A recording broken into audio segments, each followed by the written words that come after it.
بسم الله الرحمن الرحیم. به نام الله بخشنده مهربان. لا اقسم بیوم القیامه، به روز قیامت سوگند میخورم. ولا اقسم بالنفس اللوامه، و به نفس ملامتگر سوگند میخورم. ایحسب الانسان ان لن نجمع عظامه، آیا انسان میپندارد که پس از مرگ هرگز استخوانهایش را جمع نخواهیم کرد؟ بلا قادرین علی ان نسوی بنانه، آری، ما قادریم که حتی خطوط سر انگشتانش را یکسان و مرتب کنیم. بل يريد الانسان لیفجر امامه یسأل ایان یوم القیامه، بلکه انسان میخواهد که آزادانه و بدون ترس از آخرت در گناه و بدکاری مداومت کند.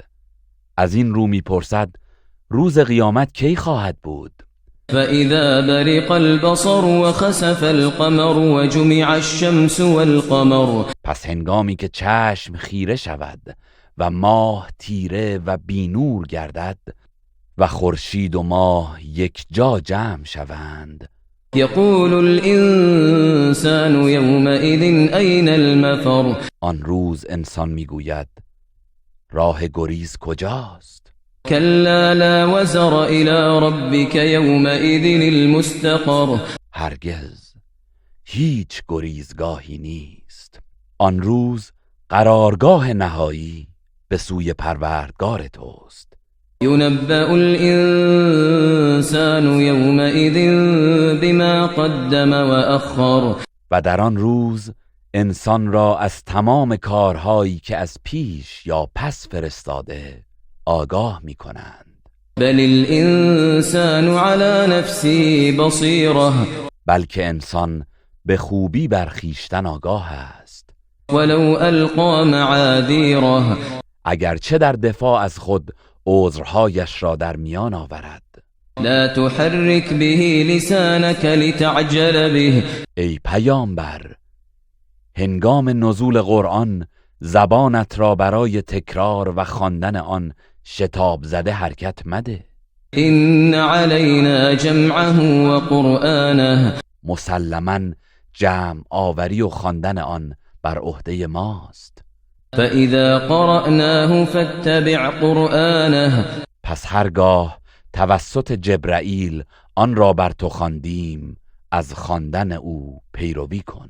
ثم إن علينا بيانه، سپس بیان کردنش بر عهده ماست. كلا بل تحبون العاجلة وتذرون الآخرة، هرگز چنین نیست که شما مشرکان میپندارید، بلکه شما دنیای زودگذر را دوست دارید و آخرت را رها میکنید. وجوه يومئذ ناظرة إلى ربها ناظرة، آن روز چهره‌هایی تازه و شاداب است، به سوی پروردگارش مینگرد. ووجوه يومئذ باسرة، و در آن روز چهره‌هایی عبوس و در هم کشیده است. تظن أن يفعل بها فاقرة، یقین دارد که آسیبی کمر شکن به او میرسد. كلا إذا بلغت التراقي وقيل من راق، آری، چون جان به گلوگاهش برسد و گفته شود چه کسی است که افسون بخواند و او را نجات دهد. وظن أنه الفراق، و یقین کند که زمان جدایی از دنیاست. والتفت الساق بالساق، و کار بالا گیرد و ساقهای پایش از سختی جان دادن به هم بپیچد. إلى ربك يومئذ المساق، در آن روز مسیر همه به سوی پروردگارت خواهد بود. فلا صدق ولا صلى ولكن كذب وتولى، پس منکر معاد نه تصدیق کرده و نه نماز گزارده است، بلکه قرآن را تکذیب کرد و از ایمان روی گرداند. ثم ذهب إلى أهله يتمطى سپس خرامان به سوی خانواده‌اش بازگشت. أولى لك فأولى ثم أولى لك فأولى وای بر تو، پس وای بر تو، باز هم وای بر تو، پس وای بر تو. أيحسب الإنسان أن يترك سدى آیا انسان گمان می کند که بی هدف و بدون حساب و جزا به خود رها می شود؟ ألم يك نطفة من مني يمنى آیا او نطفه ای از منی نبود که در رحم ریخته می شود؟ ثم كان علقة فخلق فسوى آنگاه به صورت خون بسته درآمد و الله او را آفرید و درست و استوار ساخت.